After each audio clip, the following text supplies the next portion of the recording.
한덕수 대통령 권한대행 탄핵에 대해 헌재가 또다시 이해할 수 없는 꼼수를 썼습니다. 이미 변론이 종결된 사안에 대해 추가 증거 채택 신청을 받아준다는 것 자체가 말이 안 됩니다. 한덕수 총리 탄핵 소추는 이미 내란죄가 철회되었을 뿐만 아니라 국정조사 특위에서도 검찰에서도 아무런 혐의를 찾아내지 못했습니다. 그래서 검찰도 한덕수 총리를 기소하지 못하고 있는 실정인데 검찰 수사 기록을 받아서 무엇을 확인하겠다는 겁니까? 헌재법 제32조는 범죄 수사가 진행 중인 사건의 기록은 송부를 요구할 수 없다고 되어 있는데 그것도 변론이 모두 끝난 탄핵 심판에 대해 수사 기록을 요구하는 것은 위법의 소지가 큽니다. 헌법재판소가 국정 운영은 어떻게 되든 말든 오로지 민주당의 이익을 위해 한덕수 총리의 직무 정지를 장기화시키기 위한 꼼수입니다. 문영배 헌재소장 대행은 꼼수 부릴 생각 그만하고 국정 안정을 위해 당장 한덕수 총리 탄핵을 각하할 것을 촉구합니다. 지난 2023년 노태학 중앙선관위원장은 신년사를 통해 20대 대선 사전투표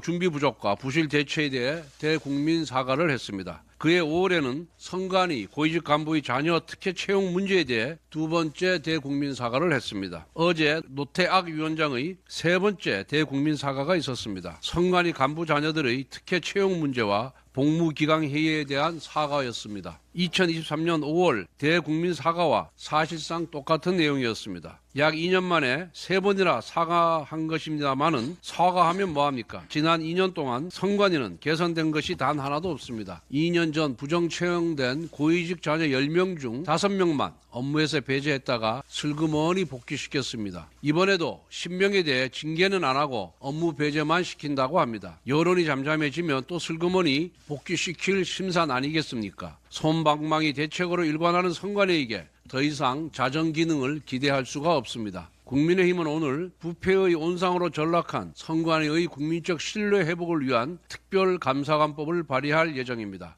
국회가 원내 제1, 2 교섭단체의 추천을 받은 2명의 후보자를 추천하면 대통령이 7일 이내에 1명을 선택해 특별감사관으로 임명하고 감사원, 대검찰청, 경찰청 등 관계기관으로부터 총 50명 이내의 공무원을 파견받을 수 있도록 하겠습니다. 특별감사관은 중앙선관위의 채용을 비롯한 인력관리 실태, 출퇴근 근태 실태, 선거관리 시스템, 조직, 인사, 회계관리 등 중앙선관위 업무 전반에 걸쳐 감사할 수 있도록 하겠습니다. 아울러 특별감사관은 국가공무원법 등 법률상 규정된 징계 사유에 해당하는 공무원에 대해 징계 요구를 할 수 있는 권한을 갖도록 하겠습니다.